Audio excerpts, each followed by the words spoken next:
위기에서 건지시는 하나님이라고 하는 제목으로 은혜를 나누고자 합니다. 한번 따라 하시면 좋겠습니다. 위기에서 건지시는 하나님. 우리나라 속담이에요. 급하다고 바늘 허리에 실 메었을까라고 하는 말이 있습니다. 급하다고 바늘 허리에 실 메어서 쓸 수 있나요? 그건 불가능한 거죠. 아무리 눈이 어두워서 바늘귀에 실을 꼽지를 못하고 이게 안 된다 할지라도 뭐 돋보기를 보든지 현미경을 갖다가 보든지 간에 중요한 것은 바늘귀에다가 실을 꼽아야, 그래야 바느질을 할 수 있지. 믿습니다 그러고 바늘 가봐야 실은 내버려 두고 바늘 혼자 가는 거 아니겠습니까? 급하다고 되는 건 아니다라는 겁니다. 여러분, 이것을 해석하기를 걸음마도 못된 아이를 계단을 뛰어갈 수 있냐? 못 간다라는 거죠. 여러분, 내가 급하다고 해서 모든 일을 될 수 있느냐? 그것도 아니에요. 서두르면 되느냐? 서두르면 오히려 일이 더 안 될 수도 있어요. 모든 일이라는 것이 그렇습니다. 무조건 급하다고 되는 것이 아니에요. 내가 급하다고 되는 것도 아니에요. 서두른다고 해도 돼. 오히려 그런 사람들은요, 그냥 어떤 사람들은 그런 게 있어요. 가만히 있는 게 도와주는 사람이 있어요. 그냥 가만히 있어야 말썽 안 일으키는 사람이 있어요. 그러니까 뭐를 좀 하려고 하면 오히려 더 일을 여러분 꼬이게 만들고 어렵게 만드는 사람도 있단 말입니다. 위기라고 하는 것은 위험과 기회라고 하는 이 복합어입니다. 그렇기 때문에 여러분, 위험적 요소도 있지만 여러분, 기회라고 하는 것도 있단 말입니다. 여러분, 나를 굉장히 어렵게 하고 힘들게 하고 절망스럽게 하는 위험이 있지만 그 계기로 인하여 하나님과 가까워질 수 있고 하나님의 도움을 받을 수가 있고, 여러분, 이 과정을 통해서 오히려 더 빨리 성장할 수도 있는, 여러분, 그와 같은 일이 생겨날 수도 있거든요. 그러므로 잘 극복하면 돼요. 잘 대처하고 대응을 하면 됩니다. 근데 이 위기라고 하는 것은요, 남녀노소 할 것 없이, 그리고 빈부귀천, 이게 다 상관없습니다. 남자에게도 여자에게도, 나이를 먹었든 젊었든지, 그 다음에 여러분 부자든지 가난하든지, 직위가 있든지 없든지, 아니면 유식하든지 아니면 무식하든지 전혀 상관없어요. 누구에게나 언제든지 옵니다. 언제든지. 그뿐만이 아니라 여러분, 중요한 건 이 위기와 이 절망이라고 하는 것은 내 사정, 내 형편을 좀 봐주고 체면칠해 좀 하면서 오면 좋잖아요. 언제든지 옵니다. 내 상황을 고려하지도 않고 와요. 그리고 위기라고 하는 것은 각양각색으로 와요. 어떨 땐 돈 문제로 오고, 어떨 때는 건강 문제로 오고, 어느 때는 여러분 사업의 문제로 오고, 여러분 각가지 모양으로 우리에게 나타나게 되어진다라고 하는 것입니다. 그럼 중요한 것은 위기가 다가왔을 때 내가 어떻게 반응을 하고 어떻게 대처하느냐에 따라서 결과는 엄청나게 달라져요. 똑같은 상황 속에 내가 어떻게 반응을 하고 어떻게 대처하느냐가 결과는 달라지거든요. 다윗이 처한 그 상황을 보게 되어지면 오늘 본문 말씀 2절 말씀 보면, 나를 기가 막힐 웅덩이와 수렁에서 끌어올리시고 내 발을 반석 위에 두사 내 걸음을 견고하게 하셨도다. 다윗이 말합니다. 나를 기가 막힐 웅덩이 그리고 수렁. 여러분, 기가 막히다라고 얘기하는 것은 무엇인가 하면 전혀 뭐가 없는가 하면 희망이라는 것이 없는 불가능한 상태, 절망적 요소를 말합니다. 웅덩이와 수렁이라고 하는 건 마치 늪과 같아가지고 여러분, 거기 빠져 있을 때에 허우적되면 허우적될수록, 움직이면 움직일수록 오히려 더 빠져 들어가는 거예요. 여러분, 이 상황 속에 나는 절대적으로 불가능한 상태에 기가 막힐, 근데 그게 웅덩이와 수렁과 같은, 그래서 오히려 움직일수록 더 빠져 들어갈 수밖에 없는 그 상황에서 내가 처해 있었다. 그런데 하나님께서 거기에서 나를 끌어올려 주시고 내 발을 반석 위에 세우셨고 그 다음에 내 걸음을 견고하게 하신 하나님이셨다라고, 지금 나이가 많은 여러분, 이 다윗이 말하자면 어느 분야에서 성공한 사람들이 자서전을 쓰잖아요. 자서전을 써도 내가 이런 상황이었었다, 근데 내가 이렇게 대처를 했고, 그 다음에 상황은 이랬었고, 그 다음에 결과는 이렇게 되어졌다라고 자서전에 그걸 자세하게 기록을 하는 것처럼 중요한 거는 그 상황을 다윗이 내가 이럴 때 이렇게 했었고 이렇게 했었다. 그랬더니 하나님이 이렇게 역사하시더라 하면서 간증 형식으로. 그래서 여러분 이것을 하나님께 간증하면서 사람들 앞에 간증하고 하나님 앞에는 영광을 돌리는 바로 그것이 오늘 본문 말씀이다라고 하는 겁니다. 그러므로 어떻게 반응을 했겠을까요? 어떻게 반응? 신앙도 마찬가지고 인격도 마찬가지고 우리의 삶도 마찬가지입니다. 내가 똑같은 상황을 어떻게 반응하느냐에 따라서는 전혀 달라요. 전혀 다르다. 그러면 어떻게 했는가? 첫째로 다윗은요 하나님을 기다리고 기다려야 한다라고 말하고 있습니다. 하나님을 기다리고 또 기다려야 된다라는 거예요. 오늘 본문 1절 말씀 보면은 내가 야훼를 기다리고 기다렸더니 귀를 기울이사 나의 부르짖음을 들으셨도다. 위기에서 여러분 이 건지시는 하나님을 체험했던 이 다윗은 말하는 겁니다. 하나님의 도우심을 기다리고 기다렸다라는 거예요. 하나님의 도우심을 기다리고 기다렸다라고 얘기하는 것은요 기다림 속에서 또 기다렸다라는 거예요. 기다리고 기다렸더니 라고 하는 말은 무슨 말인가 하면 이 기다림, 하나님의 도우심을 기다리는데 이것이 오랜 시간이 갔다는 거예요. 오랜 시간.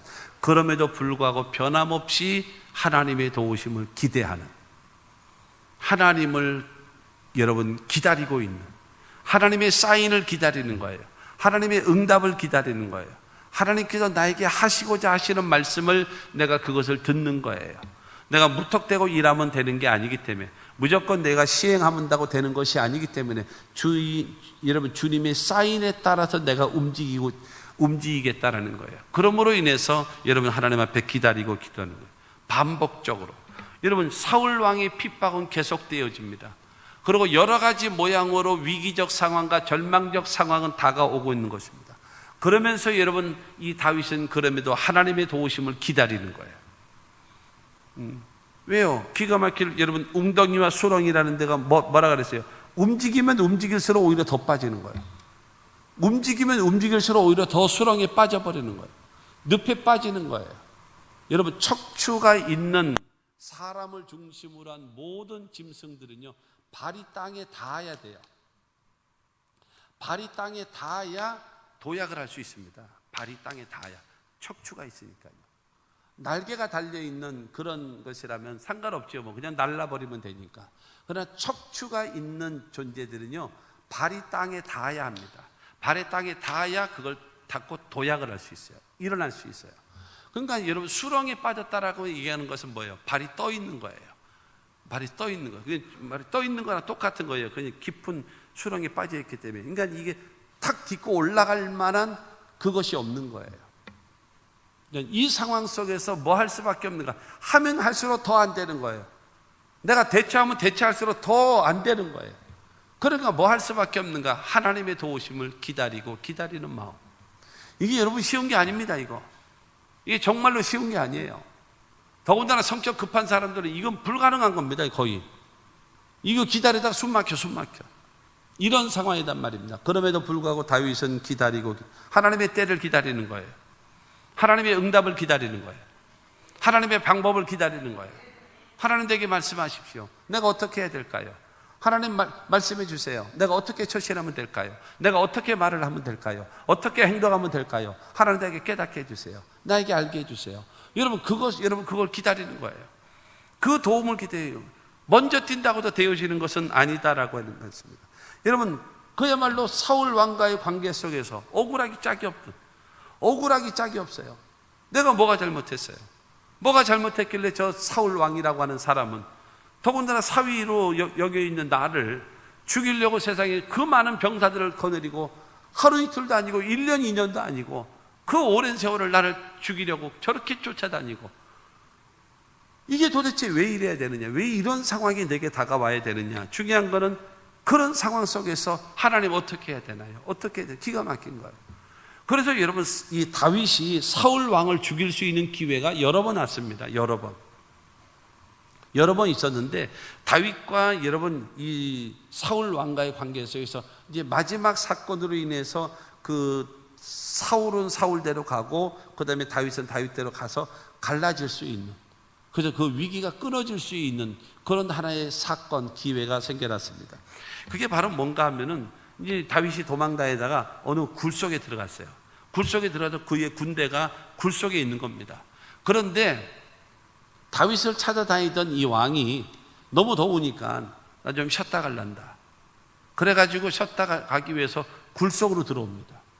그러니까 굴 안에 지금 다윗과 더불어 그 병사들이 있는데 굴 안으로, 굴이 또 워낙 크니까 그나마 다행이죠. 그렇게 돼서 이제 그 안쪽으로 더 깊이 들어갔고 그 굴 입구 쪽에서 사울 왕이 와가지고 그러고 나서 잠을 자는 거예요. 너무 피곤하니까, 너무 덥고 피곤하니까. 그리고 잠을 자는 거예요. 잠을 자니까는 사무엘상 26장 8절 말씀 보게 되어지면,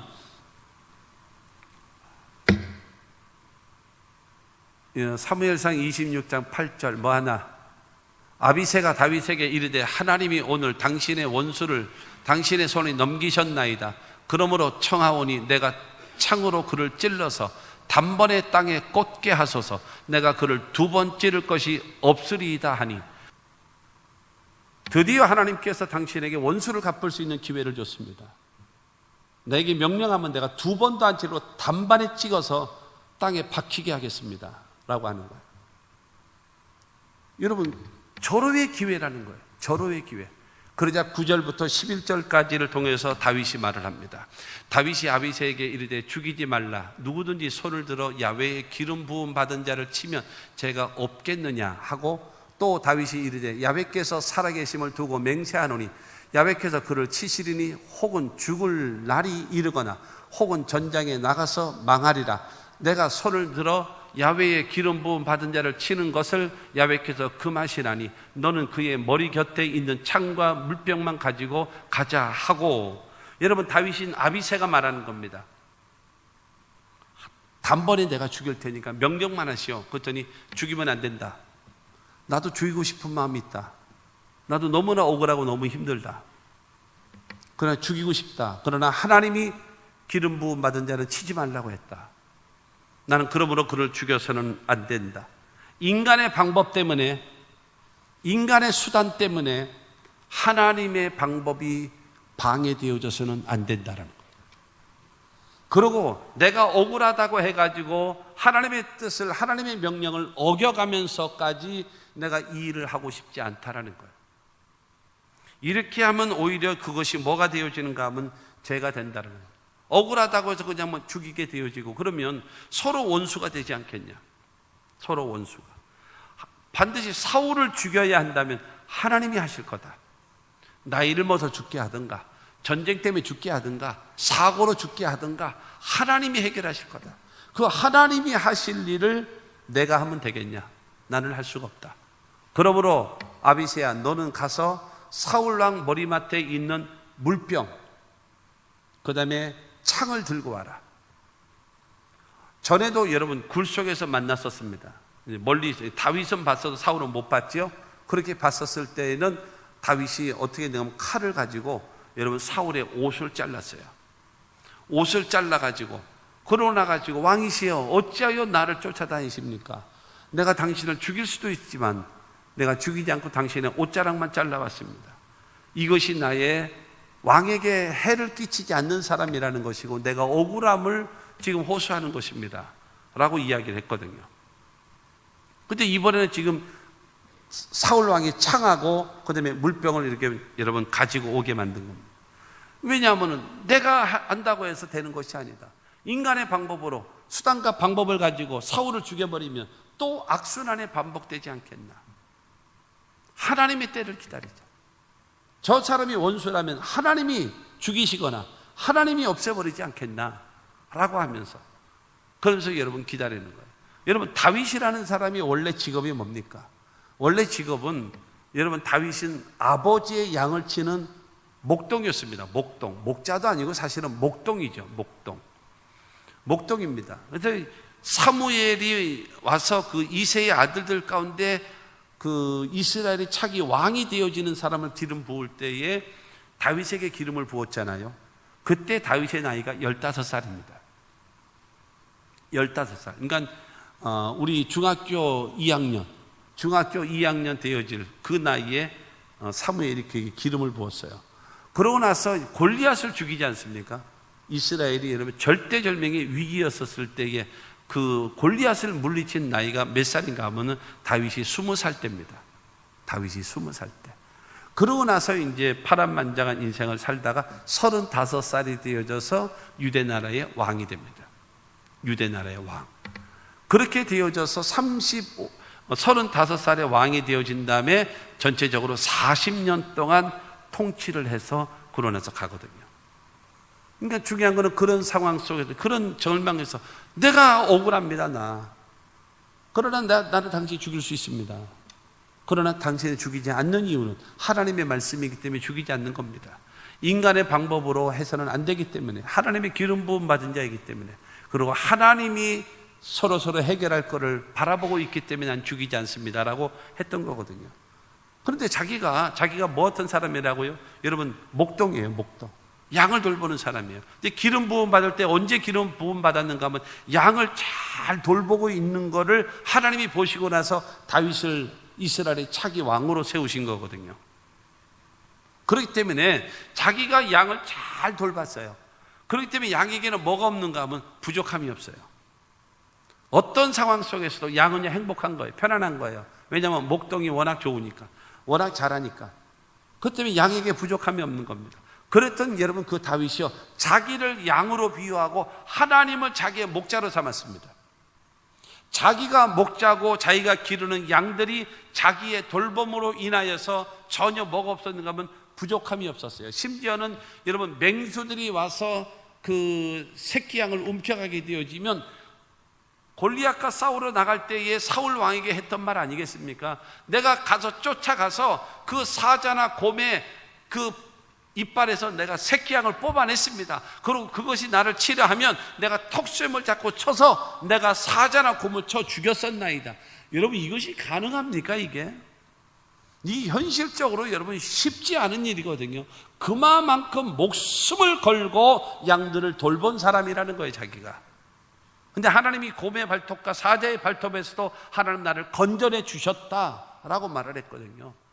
여러분, 그러한 목자 밑에 있는 양이 부족하겠습니까? 두려워 떨겠습니까? 전혀 그런 거 없지 않겠습니까? 그런데 하나님을 자기의 목자로 삼고 내가 하나님의 양이라고 생각하니까는 무엇인가? 양은요, 목자가 가자 그러면 갑니다. 그리고 여기서 풀 뜯어라 그러면 풀 뜯고 있어요. 그리고 가자 그러면 그냥 또 갑니다. 와라 그러면 다 와요. 목자의 신호에 따라서 움직이는 겁니다. 자기가 그거를 했었어요. 그렇기 때문에 지금은 무엇인가 하면 하나님의 사인을 기다리는 거예요. 하나님이 가라면 가고, 하나님이 오라면 오고, 하나님이 하라면 하고, 나는 하나님의 도우심을 기다리고 기다립니다. 기다리는 거예요. 인내함을 가지고. 이게 성격 급한 사람들에게 잘 안 되는 거예요. 그러니까 여러분 서둘러 가지고 안 된단 말이에요. 바늘 허리에다 실 묶어 가지고는 안 된다니까요. 그런데 자꾸 그 안 되는 방법을 계속 쓰고 있단 말입니다.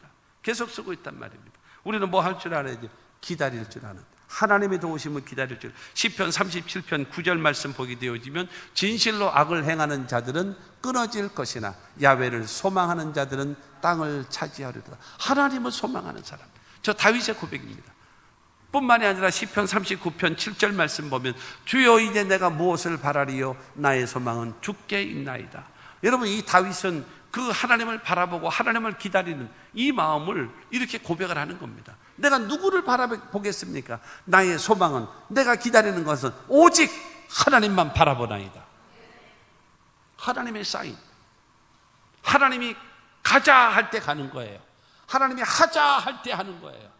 그 사인이 맞아야죠. 그 사인이 맞아야죠.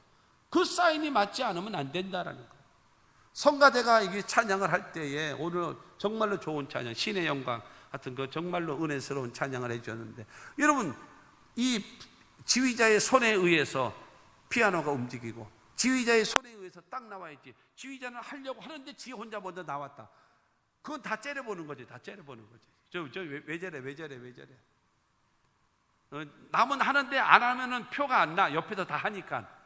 그런데 먼저 나오면 이게 이제 표가 다 나는 거야. 이게 실력이 들통이 나는 거란 말이에요. 그러니까 사인을 기다리는 거예요. 사인. 지휘자의 손끝에 의해서 소리를 높이고 낮추고 강하게 빠르게, 여러분 약하게 뭐 빠르게 느리게 이걸 다 조절하면서 나아가는 것처럼 이 다윗은 그것을 기다리는 거예요. 하나님의 사인을, 하나님의 도우심을. 사랑하는 성도 여러분, 먼저 뛰려고 하는 자가 되지 말고 하나님의 사인을 기다릴 줄 아는. 두 번째로 하나님께 부르짖고 기도해야 된다는 거예요. 부르짖고 기도해야 돼요. 여러분 1절 말씀 다시 봅니다. 내가 야훼를 기다리고 기다렸더니 귀를 기울이사 나의 부르짖음을 들으셨도다. 여러분 이 다윗은 하나님을 막연하게 기다리는 것이 아니에요. 막연하게 기다리고만 있는 것이 아니에요. 부르짖고 기도하면서 기다리는 거예요. 내가 하나님의 도우심을 기대하고 하나님의 여러분 사인을 기다리면서 하나님 내게 뭐라 말씀하시는가, 내게 뭐라 응답하시는가, 뭐를 깨닫게 하시는가를 뭐 하는 거예요? 듣기 위해서는 기도해야죠. 하나님을 향하여 부르짖고 기도하는 겁니다. 하나님의 도우심을 기대하는 신앙을 가진 것 때문에 여러분 당연히 하나님께 기도하는 것은 마땅한 것입니다. 하나님의 도우심을 기다리고 있으면서 그러면서 기도하지 않는다? 그거는 말이 안 맞잖아요. 하나님의 도우심을 기대하고 있으면서 그러면서도 하나님 앞에 기도를 하지 않는다? 이건 앞뒤가 안 맞는 거예요. 그 사람은 하나님의 도움을 받을 수 있는 자격이 전혀 없는 겁니다. 성경의 인물 중에서 가장 기도에 대해서 많이, 더군다나 부르짖고 기도하는 그 기도를 가장 많이 한 사람이 누구냐? 다윗입니다. 그래서 시편에도 물론 다윗이 시를 많이 썼기 때문에 그러기도 하지만은 모든 곳곳에 보게 되어지면 하나님께 부르짖음에 여러분 이것이 계속적으로 나오는 거예요. 하나님을 향하여 부르짖고 기도하는 거예요. 왜냐하면 늘 다윗에게는요 인생이 언제나 위기, 언제나 절망, 언제나 위험이라는 것이 계속 다가오고 있기 때문에 그런 하나님께 부르짖고 기도할 수밖에 없었습니다. 소리내어서 우는 겁니다. 고함을 치는 겁니다. 큰 소리로 외치면서 하나님의 도움을 기다리는 겁니다. 하나님 도와주십시오. 하나님 나 살려주세요. 하나님 이 절망에서 어떻게 해야 되나요? 하나님밖에 도와줄 자 없나이다 라고 하면서 부르짖고 기도하는 것입니다. 사랑하는 성도 여러분, 위기 앞에서 어려움 앞에서 기도해야죠. 기도하지 않으면 지난 주일날 말씀드렸던 것처럼 하나님은요 약속하시고 선지자들을 통해서 미리 반드시 말씀하시고 나서 하나님께서는 행하시는 하나님이에요. 그런데 하나님은 행하실 때에 반드시 기도를 들으신 다음에 하나님이 하십니다. 선지자들을 통해서 미리 말씀하시고 나서 행하시는 하나님이신데 그 행하시는 그 하나님이 하나님의 백성들의 기도를 들으신 후에만 일하십니다. 왜냐고요? 인격자이시기 때문입니다. 인격과 인격과의 관계는 상호 존중입니다. 상호 존중. 그것이 인격적인 서로 교제입니다. 여러분 그렇잖아요. 초대해야 오는 것은 인격자입니다. 근데 초대하지도 않은 것은 도둑놈입니다. 우리 마음속에 여러분 초대해서 오시는 분이 하나님이시고요. 내가 초대하지 않았는데 쳐들어오는 게 그게 마귀란 말이에요. 귀신이란 말이에요. 그렇기 때문에 하나님은 반드시 뭐를 들으시고요? 우리 기도를 들으시고 일하시는 하나님이에요. 그러므로 다윗이 여러분 위기적 상황 속에서 했던 것이 뭐예요? 하나님의 도우심을 기다리는. 여러분 인간의 수단과 방법이 아니라 하나님의 때에 하나님의 방법으로 하나님의 응답을 받을 것을 기다리고 있었던 그 마음과 더불어 두 번째가 바로 하나님께 부르짖고 기도하는 그 기도입니다. 기도를 통해서 하나님은 일하시는 하나님이시기 때문이다라는 겁니다. 시편 50편 15절 말씀 보게 되어지면 환난 날에 나를 부르라. 내가 너를 건지리니 내가 나를 영화롭게 하리라. 여러분 하나님 앞에 환난 가운데 하나님을 부르는 거예요. 하나님께 부르짖는 거예요. 하나님께 기도하는 거예요. 그래야 하나님께서 건져주시는 거예요. 그러고 나서 우리는 또 하나님께 영광 돌리며 살아갈 수 있게 되어지는 것입니다. 그러므로 우리는 하나님의 도움을 간절히 기대하는, 여러분 말씀과 기도라고 하는 것은요, 말씀과 기도라고 하는 것은 무엇인가 하면은 현재 당한 어려움을 해결할 수 있는 열쇠입니다. 현재의 어려움을 해결할 수 있는 방법이에요. 그러나 말씀과 기도는 현재만 해결해 주는 것이 아니라 앞으로 다가올 수 있는 위기를 미연에 방지할 수 있는 여러분 예방약입니다. 예방약. 지금 여러분 우리가 뭐 간염 주사도 전에 맞기도 했었고, 그다음에 독감 예방 주사도 맞기도 하고, 요새는 뭐 코로나 백신이잖아요. 여러분 간염 주사를 맞는 간염 주사가 뭡니까? 여러분 이 간염 주사를 맞게 되어지면 감염을 내가 나한테 들어와서 감염을 스스로 그거를 면역 체계를 통해서 그 감염을 내가 앓는 거예요. 그러고 나서 그거를 이겨서 면역 체계를 만들어서 또 감염균이 오게 되어지면 그거를 이길 수 있게끔 만드는 거, 그거거든요. 이 코로나 백신이라고 하는 것을 맞고 나서 죽는 사람도 있잖아요. 그 왜 죽을까요? 그거를 이겨낼 수 있는 힘이 없는 사람이에요. 그 사람은 백신 안 맞았으면 코로나균이 오면 그 사람은 죽습니다. 면역 체계가 없어서 그래요. 그렇기 때문에 무턱대고 면역주사, 여러분 그거를 백신을 맞는다고 되는 것이 아니라 내가 그거를 이길 수 있는가를 체크해 봐야죠. 체크해 봐야죠. 그렇지 않으면 맞으면 죽는 거예요. 그러니까 예방약인 겁니다. 그렇잖아요. 독감 주사가 그거 아니에요? 독감을 미리 앓는 거예요. 내 안에서 그 주사를, 독감균을 넣어서. 그래서 여기다 면역 체계를 만들어서 이 감기균이 오면 그거를 이겨낼 수 있는 힘을 키우는 거죠. 코로나 같은 상황도 여러분 이 백신을 맞음으로 인해서 그것을 여러분 면역 체계를 만들어 놓으면 그 균이 와도 이겨낼 수 있는 거 아니겠습니까? 이거를 감당을 못하면 쓰러지는 거예요. 그러니까 하나님의 말씀과 기도라고 얘기하는 것은 지금 나에게 어려움을 이겨낼 수 있는 치료제가 되기도 하고, 여러분 하나님의 말씀과 기도라고 하는 것은 내 앞에 다가올 수 있는 위험과 위기를요 방어할 수 있는 여러분 예방약이 되어진다는 사실을 믿으시기를 바랍니다. 그러므로 우리는 하나님 앞에 나와서 기도해야 돼요. 지금에 처한 이 어려움을 해결해 달라고 하나님께 기도해야 되고, 그 다음에 내 삶 속에 평강에서 평강으로 내 삶이 이루어지기 위하여 하나님 앞에 끊임없이 기도해야 될 줄로 믿습니다. 여러분 하나님의 도우심을 받아야 되겠기 때문에 그런 겁니다. 유다 나라가, 예레미야 선지자는 감옥에 gat혀 있고 유다 나라는 바벨로니아 제국이 쳐들어오고 있어요. 그때에 하나님께서 예레미야에게 하신 말씀이 있습니다. 예레미야에게 하신 말씀, 예레미야 33장 2절과 3절 말씀 보면, 이를 행하시는 야훼, 그것을 만들며 성취하시는 야훼, 그의 이름을 야훼라 하는 이가 이와 같이 이르시도다. 너는 내게 부르짖으라. 내가 내게 응답하겠고 내가 알지 못하는 크고 은밀한 일을 내게 보이리라. 하나님은 일을 행하시는 하나님이래요.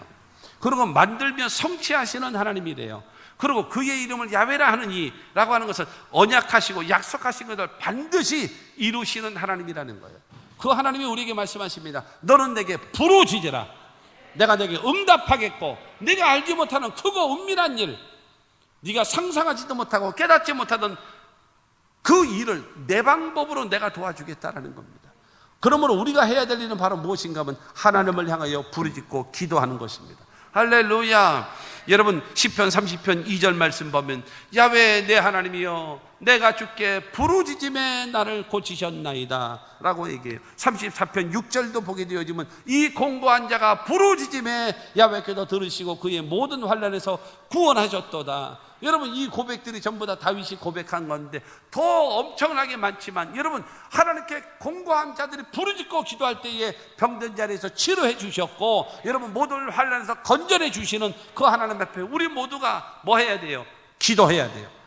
여러분 기도는요, 기도하기 가장 좋은 것이 어디입니까? 교회입니다. 집에서도 할 수 있죠. 그러나 집에서 기도가 되나요? 테레비가 있는데, 연속극이 있는데 되겠습니까? 이게 잘 안 되는 거예요. 시간을 정해놓고 매일 나올 수는 없겠죠.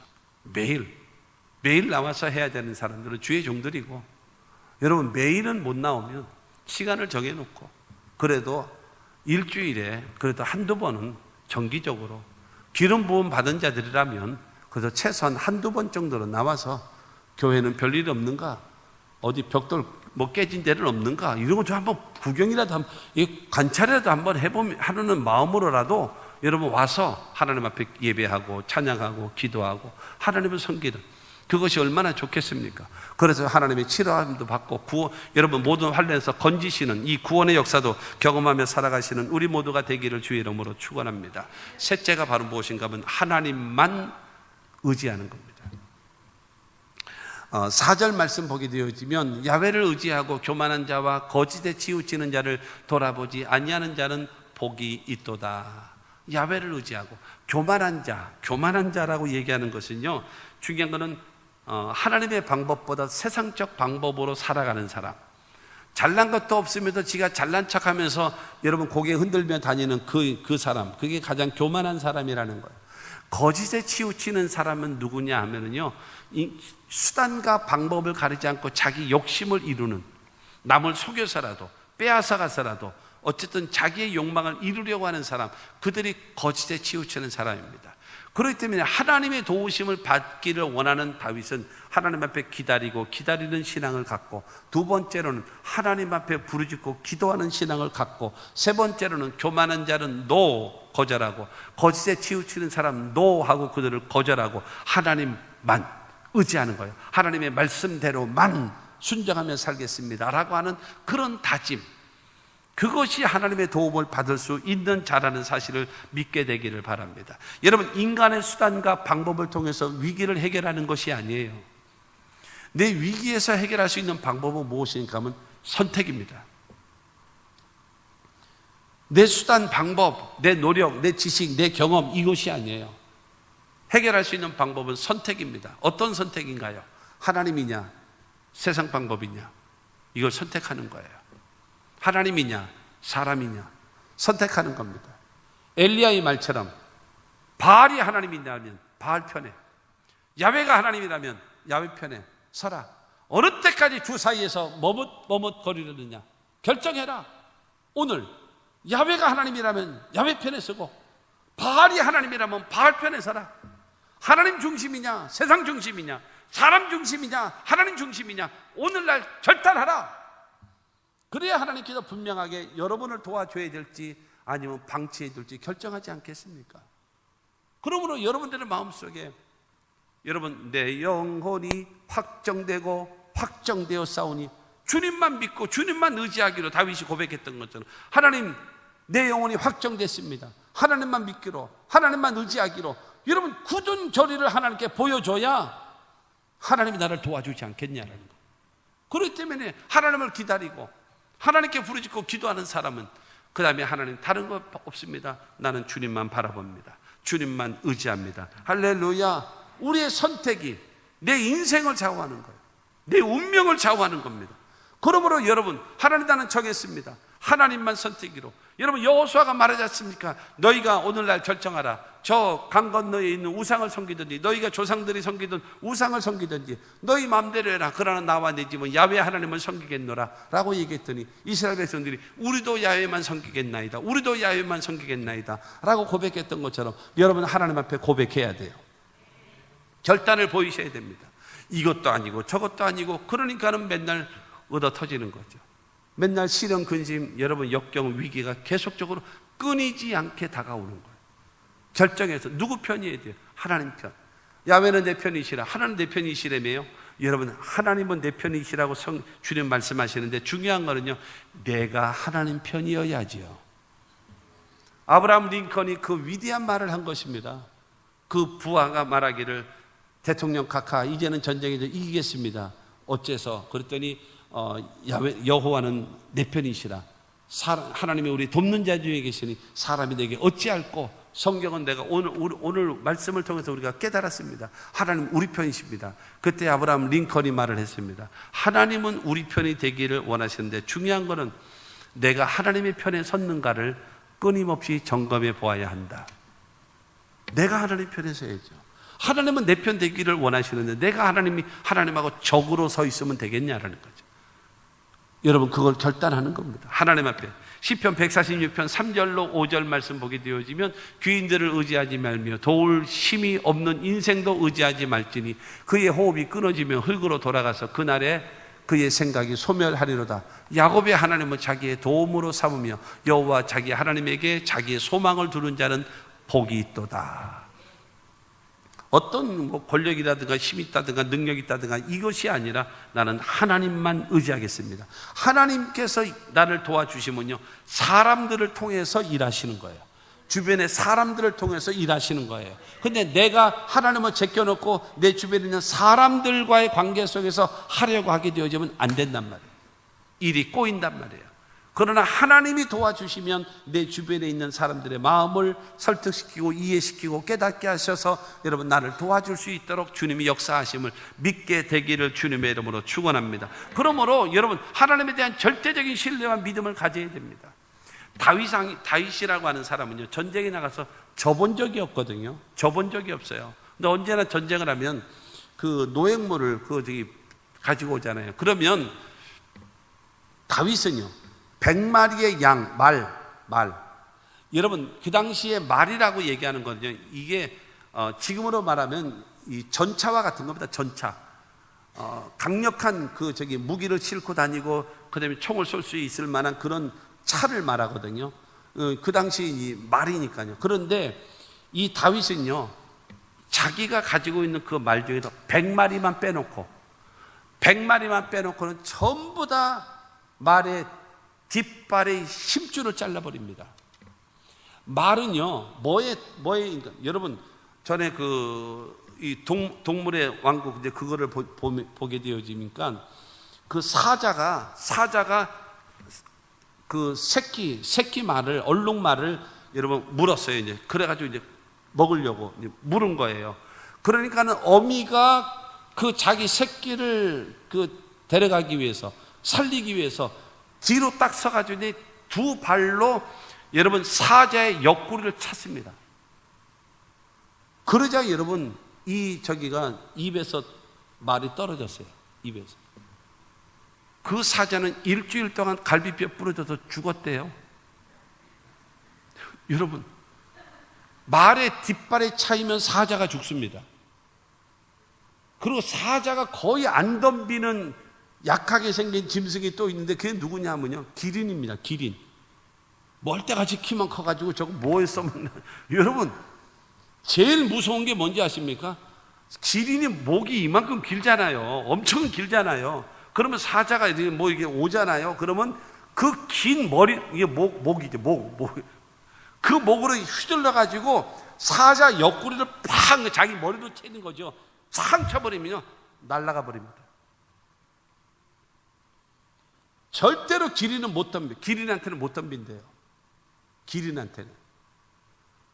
그러니까 여러분, 여러분 뒷발에 여러분 힘이라고 하는 거, 힘줄이라고 하는 건요, 사자의 갈비뼈를 부러뜨려서 창피해서 말도 못하고 끙끙 앓다가 그러고 죽는데요. 사자가요. 그런다 그러거든요. 그런데 중요한 건 그 힘줄을 다 잘라버리는 거예요. 말이 많으면 뭐가 되어져요? 군사력이 강해지는 거예요. 무기입니다. 강력한 무기입니다. 강력한 무기. 그러면 자동적으로 군사력을 믿게 되고 군사력을 의지하게 되는데, 다윗은 100마리의 양을 여러분 이 말만 내버려 두고 나머지는 다 발을 자르는 거예요. 왜 그러냐? 나는 군사력을 의지하지 않습니다. 나는 의지하는 대상은 하나님이십니다. 그게 다윗입니다. 하나님만 의지하는 거예요. 그걸 여러분 몸으로 보여주는 거예요. 몸으로. 여러분 나라의 군사력이 100마리만 있겠습니까? 말이 100마리만 있겠습니까? 수천 마리, 수만 마리가 있어야죠. 근데 100마리만 내버려 두고 나머지는 전부 다, 여러분 발의 힘줄을 자른 그 말들은 뭐에 썼는지 아십니까? 여러분 외국 나가시면 동네 한 바퀴 도는 하는 거 있잖아요. 여행 마차 타고. 그게 전부 다 발목 힘줄 잘린 말들입니다. 왜냐하면 그것이 힘이 있어서 달리면 사고 나거든요. 그러니까 다 힘줄을 잘라버려요. 그러니까 이 말들은 토박토박 이렇게밖에 못 걸어요. 못 뛰어요. 뛰지를 못합니다. 조금 뛰는 것 같은데 그거는 그냥 토박토박 가는 것이지 이 힘있게 뛰어가지를 못해요. 다 힘줄을 잘라버려서 그래요. 다윗은 바로 무엇인가 하면 나는 하나님만 의지합니다. 그래서 사무엘하 8장 6절 말씀 보게 되어지면 다윗이 다메섹 아람의 수비대를 두매 아람 사람이 다윗의 종이 되어 조공을 바치나 다윗이 어디로 가든지 야훼께서 이기게 하시리라. 여러분 사무엘 하에 2번이나 나옵니다. 다윗이 어디로 가든지 야훼께서 이기게 하시더라. 왜요? 나는 군사를 의지하지 않습니다. 나는 무기 의지하지 않습니다. 내가 의지할 자는 하나님입니다. 그러니 하나님께서 그래 나도 네 편이다, 네가 내 편인 것처럼 나도 네 편이다 하고 도와주기 때문에 다윗의 일생은 전쟁에서 한 번도 진 적이 없어요. 언제나 싸움하기 전에 하나님께 먼저 묻고 갑니다. 기다리고 기다리는 사람 아닙니까? 하나님께 묻고 갑니다. 전쟁해야 되나요? 해라. 그러면 전쟁 우리가 이길까요? 이긴다. 그러면 어떤 전략을 쓸까요? 이렇게 하거라. 알아 싸움나이다. 이러고 나서 하는 거예요. 그러니 이기는 거지 뭐. 그러니 이기는 거죠. 그러니까 왜 지느냐? 미련 곰탱이처럼 머리도 좋지 않은데 지 머리 갖고 가니까 안 되는 거예요. 지도 모르고 적도 모르고 그러고 나가니까 지는 거죠. 그러니까 적을 알고 나를 알면 100번 싸워도 100번 지지 않을 수 있는 비결이 바로 나도 알고 상대방도 알고 내가 이길 수 있는 힘이 있어야 이기는 거 아니겠습니까? 그러니까 중요한 것은 다윗은 누구만 의지해요? 하나님만 믿고 의지하는 그 신앙과 그 믿음, 여러분 우리도 가져야 됩니다. 잠언서 3장 5절과 6절을 말씀 보면 너는 마음을 다하여 야훼를 신뢰하고 내 명체를 의지하지 말라. 너는 범사의 그를 인정하라. 그리하면 내 길을 지도하시리라. 하나님 우리에게 뭐 받고 싶으세요? 인정받고 싶으신 거예요. 하나님을 하나님으로 인정해 드리면 하나님이 기쁘셔서 저와 여러분들의 삶을 지도해 주시는, 도와주시는 하나님의 그 역사를 베풀어 주심을 믿으시기를 주님의 이름으로 축원합니다. 마지막 네 번째로 여러분 위기에서 건지시는 하나님입니다. 오늘 본문 2절을 다시 봅니다. 나를 기가 막힐 웅덩이와 수렁에서 끌어올리시고 내 발을 반석 위에 두사 내 걸음을 견고하게 하셨도다. 여러분 기가 막힐 웅덩이와 수렁에서 첫 번째는 뭐예요? 끌어올려 주셨어요. 건져주시는 거죠. 끌어올려 주세요. 그 다음에 내 발을 반석 위에 두사. 여러분 이 허우적대고 있는 그 상황 속에서 하나님께서 끌어올리신다면 내 발을 반석 위에 세운다라고 하는 것은 무슨 말인가 하면 안전한 곳에 거할 수 있게끔 만드시는 거예요. 그리고 내 걸음을 견고하게 하셨도다라고 얘기하는 것을 하나님 나를 높여주시고 그 다음에 내가 모든 삶 속에 담대하게 나아갈 수 있도록 하나님께서 길을 열어주시는 겁니다. 할렐루야. 하나님이 붙잡아 주시는, 하나님이 도와주시는 그 위기에서 건지시는 그 역사를 베풀어 줬다라고 성경은 말하고 있습니다. 내가 사망의 음침한 골짜기를 다닐지라도 나는 해를 두려워하지 않는다. 왜냐하면 하나님의 막대기와 지팡이로 나와 함께 하시고 도와주시기 때문이다. 그래서 원수의 목전에서 내게 상을 베푸시는 나는 그 하나님을 믿는다라고 다윗이 고백했던 것처럼 여러분 기가 막힐 웅덩이와 같은 곳에서 끌어올려 주시고 내 발을 반석에 세워주시고 여러분 우리를 경고케 하시는 그 역사가 있게 되기를 주님의 이름으로 축원합니다. 아까 말씀드렸잖아요. 하나님께 여러분 기다리면서 뭐 했어요? 여러분 아비새가 사울을 단 한 번에 죽이겠습니다. 한 방에 죽이겠습니다 라고 얘기할 때에 아니다 물병하고 창만 가지고 와라. 하나님께서 하실 일 아니겠냐. 그러고 나서 가지고 왔잖아요. 그러고 나서 이 사울이 가는 거예요. 사울이 가는데 뒤에다 소리를 지릅니다. 왕이시여 어찌하여 이 나 같은 존재를 잡으려고 이 많은 군사를 거느리고 이렇게 피곤한 상태에서 다니시나이까. 왕이시여 어찌하여서 내가 왕에게 무슨 해를 끼쳤습니까? 그러면서 지난번에도 당신의 옷을 베지 않았습니까? 당신의 창이 어디 있습니까? 여기에 있지 않습니까? 당신의 물병이 어디 있습니까? 여기에 있지 않습니까? 그를 따르는 장군들을 향해서 호통을 칩니다. 너희는 왕을 어떻게 모시느냐? 왕을 어떻게 모시느냐? 왕이시여 여기 있는 창을 보십시오. 여기 있는 물병을 보십시오. 이거는 왕 것이 아닙니까? 이걸 가지고 왔다는 소리는 왕은 죽을 수도 있었습니다. 나는 왕에게 해를 끼치는 자가 아닙니다.